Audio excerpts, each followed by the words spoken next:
은행 ATM 앞에서 저는 한참을 서 있었습니다. 화면에 찍힌 숫자를 믿을 수가 없었어요. 2,300만 원. 분명히 3개월 전까지 8천만 원이 있었습니다. 5,700만 원이 어디로 간 걸까요? 제가 출금한 건 생활비뿐이었어요. 한 달에 150만 원씩 3개월이면 450만 원. 나머지 5천만 원이 넘는 돈은요. 손이 떨려서 카드를 떨어뜨렸습니다. 주워서 다시 넣고 거래 내역을 조회했어요. 화면을 보는 순간 다리에 힘이 풀렸습니다. 모든 출금 내역의 수신자가 같은 이름이었어요. 이재민, 제 아들이었습니다. 저는 ATM 옆 의자에 주저앉았어요. 머릿속이 하얘졌습니다. 아들이 제 허락 없이 제 통장에서 5천만 원이 넘는 돈을 빼갔어요. 3개월 동안 23번에 걸쳐서요. 왜? 어떻게? 그리고 무엇보다 왜 저한테 말 한마디 없었을까요? 이 모든 일의 시작은 1년 반 전이었습니다. 저는 올해 72입니다. 서울 외곽 오래된 아파트에서 혼자 살아요. 이 아파트는 32년 전에 남편이랑 같이 들어왔어요. 신혼은 아니었고 아들 재민이가 초등학교 들어갈 때였죠.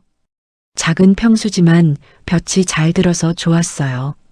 남편은 7년 전에 떠났습니다. 간암이었어요. 발견했을 때 이미 3기였습니다. 6달을 버텼어요. 마지막 한 달은 호스피스 병동에 있었습니다. 손을 꼭 잡고 있었는데 새벽에 숨이 멎었어요. 그렇게 43년을 같이 산 사람이 떠났습니다. 남편이 남긴 건 이 아파트와 1억 4천만 원이었어요. 퇴직금, 보험금, 평생 모은 저축을 합친 돈이었습니다. 아들 재민이는 서울에서 살았어요. 결혼한 지 16년째였고 손자 민호가 고등학생이었습니다. 아들은 중견 무역회사에서 일했어요. 과장이었는데 실적이 좋아서 차장 진급을 앞두고 있다고 했습니다. 며느리 은정이는 학원에서 영어를 가르쳤어요. 맞벌이였으니까 형편이 나쁘진 않았죠. 저는 한 달에 한두 번씩 아들 집에 갔습니다. 손자 얼굴 보러요. 민호가 어릴 때는 할머니, 할머니 하며 반겼는데 고등학생이 되니까 방에서 안 나오더라고요. 사춘기라고 했어요. 섭섭했지만 이해했습니다. 저도 그 나이 때 그랬으니까요. 2023년 가을이었습니다. 아들한테 전화가 왔어요. 목소리가 평소와 달랐습니다. 떨리는 것 같기도 하고 지쳐 있는 것 같기도 했어요. 엄마, 이번 주말에 시간 되세요. 그래, 왜? 드릴 말씀이 있어서요. 좋은 얘기 아닌 건 직감했습니다. 토요일에 아들 집으로 갔어요. 현관문을 열었는데 분위기가 이상했습니다. 평소에는 거실에 텔레비전 소리라도 나는데 그날은 조용했어요. 아들과 며느리가 소파에 나란히 앉아 있었습니다. 손자는 학원 갔다고 했어요. 엄마 앉으세요. 무슨 일인데? 아들이 고개를 숙인 채 말했습니다. 제가 회사에서 잘렸어요. 순간 귀를 의심했습니다. 잘렸다고. 차장 진급 앞두고 있다며. 아들이 고개를 더 숙였어요. 회사가 구조조정을 했어요. 제 부서가 통째로 없어졌어요. 목소리가 떨렸습니다. 언제? 2달 전이요. 2달 전이요. 저는 2달 전에도 아들을 만났어요. 추석 때요. 그때 아들은 아무 말도 안 했습니다. 회사 잘 다니냐고 물었을 때 그냥 네 했어요. 왜 그때 말 안 했어? 말씀드리기가. 아들이 말끝을 흐렸습니다. 며느리가 대신 말했어요. 어머니, 저희가 지금 좀 어려워요. 은정이는 학원 일은요. 제가 그만뒀어요. 왜요? 민호가 고3이잖아요. 옆에서 봐줘야 해서요. 그제야 상황이 눈에 들어왔습니다. 아들은 2달째 백수였고 며느리는 일을 그만뒀고 손자는 수능을 앞두고 있었어요. 수입은 없는데 나갈 돈은 계속 나가는 상황이었습니다. 아들이 입을 열었어요. 엄마, 죄송한데요. 한숨을 쉬더니 말했습니다. 돈을 좀 빌릴 수 있을까요? 얼마나? 3천만 원이요. 3천만 원. 제 통장 잔액의 5분의 1이 넘었습니다. 취업 준비하면서 생활비로 쓸 거예요. 석 달이면 될 것 같아요. 구직 사이트에 이력서 많이 넣어놨거든요. 저는 아들 얼굴을 봤습니다. 눈 밑에 다크서클이 짙었어요. 볼이 좀 꺼진 것 같았습니다. 2달 동안 얼마나 힘들었을까. 혼자 끙끙 앓았겠구나. 그래, 보내줄게. 아들이 고개를 들었어요. 정말이요? 응. 가족인데. 다음 날 3천만 원을 보냈습니다. 아들이 문자를 보냈어요. 엄마 감사합니다. 꼭 갚을게요. 저는 답장했어요. 갚을 생각 말고 취업이나 열심히 해. 힘내. 그게 시작이었습니다. 석 달이 지났습니다. 2024년 1월이었어요. 아들한테서 연락이 왔습니다. 좋은 소식이길 바랐어요. 취업됐다는 말을요. 엄마, 저 면접 봤어요. 그래, 잘 됐어. 근데요.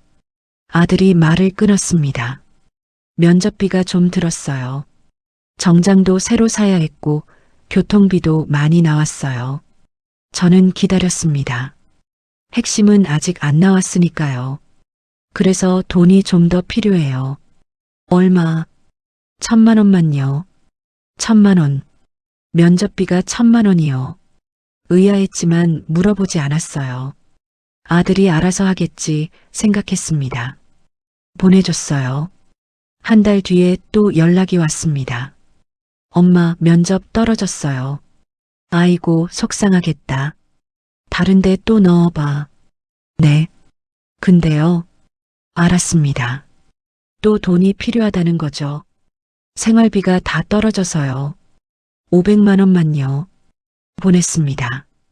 그 다음 달에도요. 또 그 다음 달에도요. 2024년 봄이 되자 제가 아들한테 보낸 돈은 5천만 원이 넘었습니다. 통장 잔액이 8천만 원 아래로 떨어졌어요. 불안해지기 시작했습니다. 이러다가 내 노후 자금이 다 없어지는 거 아닌가. 아들한테 물었어요. 재민아, 취업은 어떻게 되고 있어?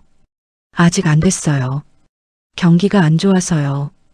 그래, 힘들지. 근데 있잖아. 응.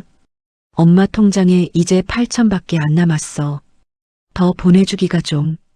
아들이 전화기 너머로 한숨을 쉬었습니다. 알겠어요. 제가 알아서 할게요. 그 뒤로 아들이 돈을 달라는 연락은 없었어요. 저는 안심했습니다. 아들이 다른 방법을 찾았나 보다 생각했어요. 그런데 진짜 문제는 제가 모르는 곳에서 일어나고 있었습니다. 2024년 6월이었습니다. 여름이 시작될 무렵이었어요. 저는 동네 병원에 정기 검진을 받으러 갔습니다. 진료비를 내려고 카드를 꺼냈어요. 잔액이 부족합니다. 뭐요? 이 카드 잔액이 부족하대요. 이상했습니다. 지난주에 생활비 출금했을 때 분명히 200만 원 넘게 있었거든요. 현금으로 내고 병원을 나왔어요. 곧바로 근처 은행 ATM으로 갔습니다. 카드를 넣고 잔액 조회를 눌렀어요. 화면에 숫자가 떴습니다. 2,300만 원. 눈을 비비고 다시 봤어요. 2,300만 원. 3개월 전에 8천만 원이었습니다. 5,700만 원이 사라졌어요. 손이 떨려서 거래 내역 조회 버튼을 눌렀습니다. 화면에 기록이 주르륵 올라왔어요. 200만 원 출금, 300만 원 출금, 250만 원 출금, 23건이었습니다. 수신자 이름은 전부 같았어요. 이재민, 아들이었습니다. 다리에 힘이 풀렸어요. ATM 옆 의자에 주저앉았습니다. 머리가 하얘졌어요. 아들이요. 제 아들이 제 허락 없이 제 통장에서 돈을 빼갔어요. 3개월 동안 23번이나요. 비밀번호를 어떻게 알았을까? 생각해보니 남편 병원비 낼 때 알려준 적이 있었어요. 7년 전에요. 그걸 아직 기억하고 있었던 거였습니다. 아들한테 전화를 걸었어요. 손이 너무 떨려서 버튼을 3번이나 잘못 눌렀습니다. 신호가 갔어요. 아들이 받지 않았습니다. 다시 걸었어요. 또 안 받았어요. 3번째 전화에서야 받았습니다. 여보세요. 재민아. 네, 엄마. 왜요? 목소리가 평온했어요. 아무 일도 없다는 듯이요. 내 통장에서 돈 빠져나간 거 알아.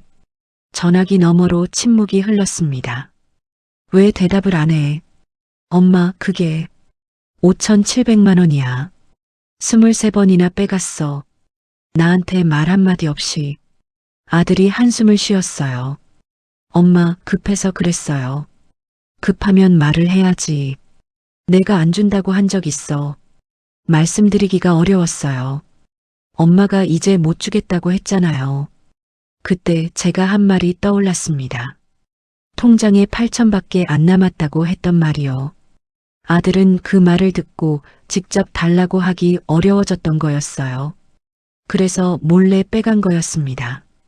재민아. 네. 그 돈으로 뭘 한 거야? 아들이 대답하지 않았어요. 내가 물어보고 있잖아. 뭘 한 거냐고. 긴 침묵 끝에 아들이 말했습니다. 사업이요. 주식이요. 그 목소리가 너무 작아서 잘 안 들렸어요. 뭐라고? 아들이 조금 더 크게 말했습니다. 주식이요. 주식하다가 돈을 잃었어요. 그래서 복구하려고. 주식이요. 제 노후 자금을 주식에 넣었다고요. 저는 전화기를 든 채로 한참을 아무 말도 못했습니다. 그날 밤 잠을 못 잤습니다. 천장을 보며 계속 생각했어요. 아들이 거짓말을 했구나. 취업 준비한다고 했을 때, 면접비가 필요하다고 했을 때, 생활비가 떨어졌다고 했을 때, 그 돈이 다 주식으로 간 거였어요. 실직해서 돈이 급했던 건 사실이겠죠. 근데 해결 방법이 주식이었던 겁니다. 제 돈으로요. 그것도 제 허락 없이요. 분노가 치밀어 올랐어요. 평생 이렇게 화가 난 적이 없었습니다. 남편이 죽었을 때도, 시어머니한테 구박받았을 때도, 힘든 시절 식당 일하며 손이 트고 갈라졌을 때도 이렇게 화가 나진 않았어요. 내 자식이 나를 속였다는 게요. 그게 제일 아팠습니다. 며칠 뒤에 아들이 찾아왔어요. 혼자 왔습니다. 며느리는 안 왔어요. 아들이 현관문 앞에 서서 고개를 숙였습니다. 엄마, 죄송해요. 저는 문을 열어주지 않았어요. 현관 인터폰 너머로 말했습니다. 왜 왔어? 사과드리려고요. 제가 잘못했어요. 무슨 잘못을 했는데? 말해봐. 아들이 고개를 더 숙였어요. 엄마 돈을 몰래 쓴 거요. 그것만. 아들이 대답하지 않았습니다. 저는 말했어요. 나한테 거짓말한 건 취업 준비한다고 면접비 필요하다고 한 거 다 거짓말이었잖아. 아들이 울먹였습니다. 죄송해요. 정말 죄송해요. 저는 문을 열었어요. 아들 얼굴을 봤습니다. 눈이 충혈되어 있었어요. 볼이 더 꺼져 있었습니다. 들어와. 거실에 마주 앉았어요. 저는 물었습니다. 은정이는 알아. 아들이 고개를 끄덕였어요. 언제부터? 처음부터요. 주식하는 거요. 처음부터요. 며느리도 알고 있었던 거였습니다. 제 돈이 주식으로 가는 걸 알면서 아무 말도 안 한 거예요. 저는 한참을 아무 말도 못했어요. 배신감이 밀려왔습니다. 아들만 그런 게 아니었어요. 며느리도요. 둘이서 저를 속인 거였습니다. 은정이도 알았어. 아들이 고개를 끄덕였어요. 반대 안 했어. 처음에는 반대했어요. 근데 제가 아들이 말끝을 흐렸습니다. 내가 뭐, 제가 꼭 되돌려 놓겠다고 했어요. 조금만 더 하면 복구할 수 있다고. 조금만 더. 그 말을 몇 번이나 한 거야. 아들이 고개를 숙였어요. 저는 물었습니다. 주식으로 얼마 잃었어? 아들이 대답하지 않았어요. 물어보잖아. 얼마야? 한참 만에 아들이 입을 열었습니다. 7천만 원쯤요. 7천만 원이요. 제가 아들한테 직접 준 5천만 원. 그리고 몰래 빼간 5,700만 원. 합하면 1억 700만 원이에요. 거기서 7천만 원을 잃었다고요. 3,700만 원이 남았다는 뜻이었습니다. 그 돈은 어디 있어? 아들이 말했어요. 제 계좌예요. 얼마? 3,200만 원쯤. 나머지 500만 원은요. 생활비로 썼어요. 저는 한참을 말없이 앉아 있었습니다. 1억 4천만 원으로 시작한 제 노후 자금이요. 지금은 2,300만 원이에요. 아들이 갖고 있는 3,200만 원을 합해도 5,500만 원. 1억 가까운 돈이 사라진 거였습니다. 재민아. 네. 그 3,200만 원. 지금 당장 내 통장으로 보내. 아들이 고개를 들었어요. 엄마. 당장 보내라고. 저는 처음으로 아들한테 소리를 질렀습니다. 평생 한 번도 자식한테 소리 지른 적이 없었어요. 근데 그날은 참을 수가 없었습니다. 아들이 휴대폰을 꺼냈어요. 손이 떨리는 게 보였습니다. 화면을 몇 번 누르더니 말했어요. 보냈어요. 제 휴대폰으로 알림이 왔습니다. 3,200만 원 입금.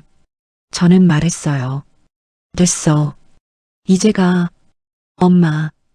가라니까. 아들이 일어섰습니다. 현관으로 가다가 돌아서서 말했어요. 엄마, 정말 죄송해요. 저는 대답하지 않았습니다. 문이 닫혔어요. 혼자 남았습니다. 통장 잔액이 5,500만 원이 됐어요. 1억 4천만 원이 5,500만 원이 됐습니다. 8,500만 원이 사라졌어요. 주식이라는 도박판에서요. 그 후로 2달 동안 아들한테서 연락이 없었습니다. 저도 먼저 하지 않았어요. 무슨 말을 해야 할지 모르겠었거든요. 화가 나면서도 걱정이 됐어요. 아들은 지금 뭘 하고 있을까? 취업은 됐을까?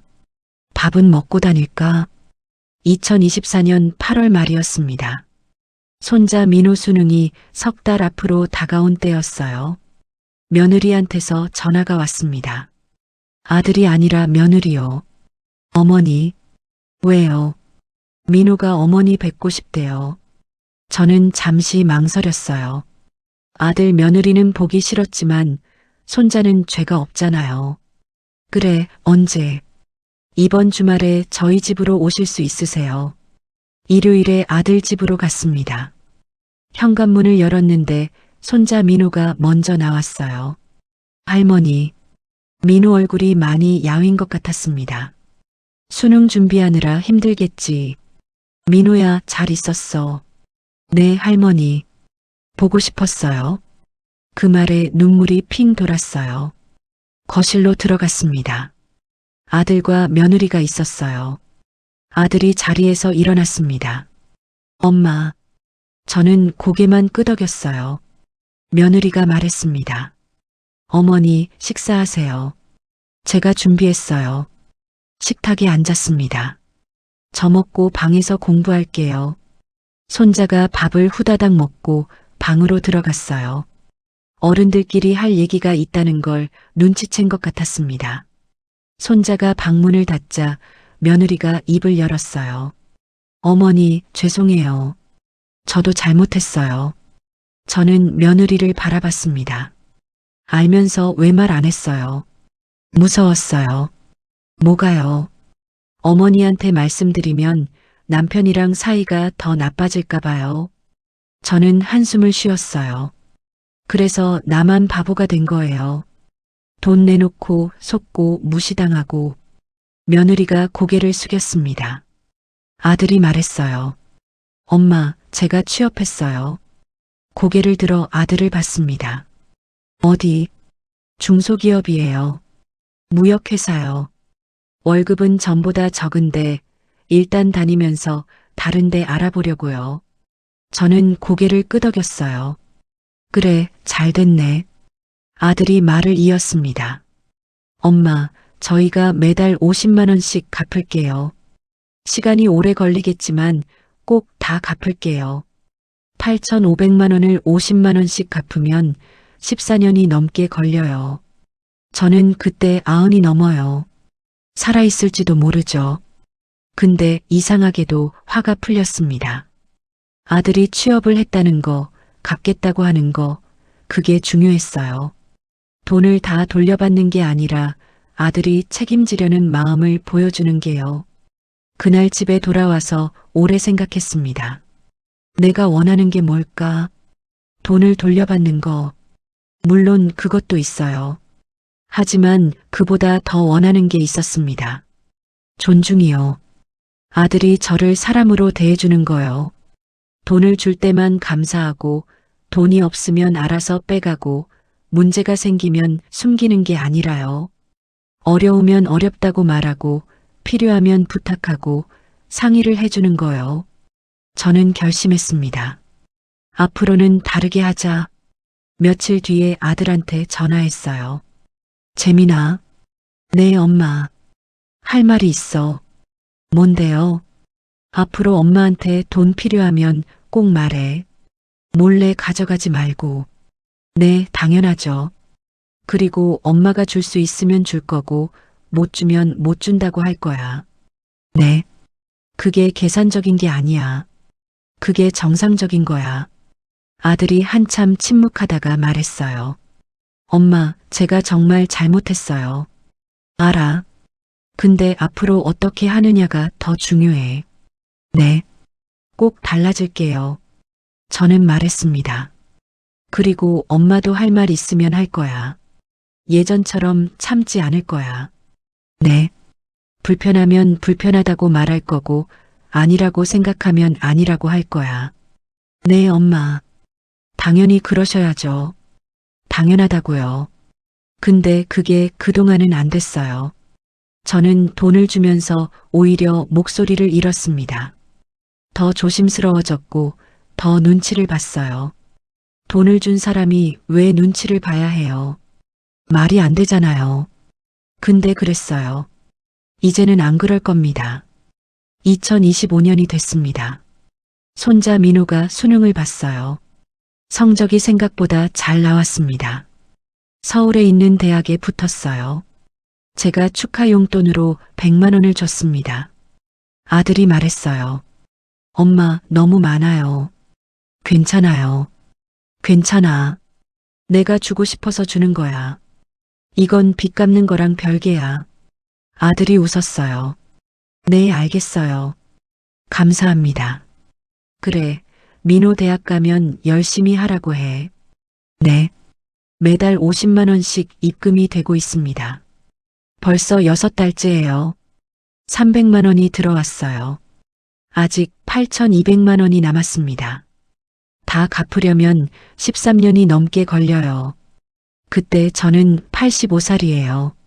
솔직히 다 돌려받을 수 있을 거라고 기대 안 해요. 근데 괜찮습니다. 아들이 노력하고 있다는 게 중요하거든요. 매달 50만 원이 들어올 때마다 저는 생각해요. 아들이 저를 기억하고 있구나. 제가 해준 게 그냥 공짜가 아니라는 걸 알고 있구나. 그게 돈보다 중요했어요. 지금 제 통장에는 6천만 원 정도가 있습니다. 1억 4천만 원에서 시작해서 반도 안 남았지만요. 이 돈으로 조심조심 살면 됩니다. 아프지 않게, 무리하지 않게, 천천히요. 지금 이 이야기를 듣고 계신 여러분, 혹시 자식한테 돈을 주면서 이상한 기분이 드신 적 있으신가요? 고맙다는 말이 점점 줄어들고 당연하게 받아가고 더 달라고 하고, 그런데 뭐라고 말하기가 어려워서 그냥 참고 계신 분 있으신가요? 저도 그랬습니다. 돈을 주면서 오히려 작아졌어요. 목소리를 잃었습니다. 근데 그게 정상이 아니에요. 돈을 주면서 존중을 잃으면 안 됩니다. 도움을 주면서 사람 취급을 못 받으면 안 돼요. 노후 자금은 그냥 돈이 아닙니다. 그건 당신 존엄의 마지막 경계선이에요. 아플 때 쓸 돈, 요양원 갈 때 쓸 돈, 누구 눈치 안 보고 살 수 있게 해주는 돈. 그 돈을 지키는 건 이기적인 게 아닙니다. 살아남기 위한 거예요. 자식을 돕는 건 나쁜 게 아닙니다. 하지만 전부를 주지는 마세요. 다 설명하세요. 불편하면 불편하다고 말하세요. 그래야 자식도 당신을 존중하는 법을 배웁니다. 늦지 않았어요. 지금부터라도 괜찮아요. 오늘 이야기 어떠셨나요? 마음에 울림이 있으셨다면 구독과 좋아요로 마음을 전해주세요. 여러분의 응원이 더 좋은 이야기를 만드는 힘이 됩니다. 오늘도 건강하시고 평안한 하루 되세요. 감사합니다.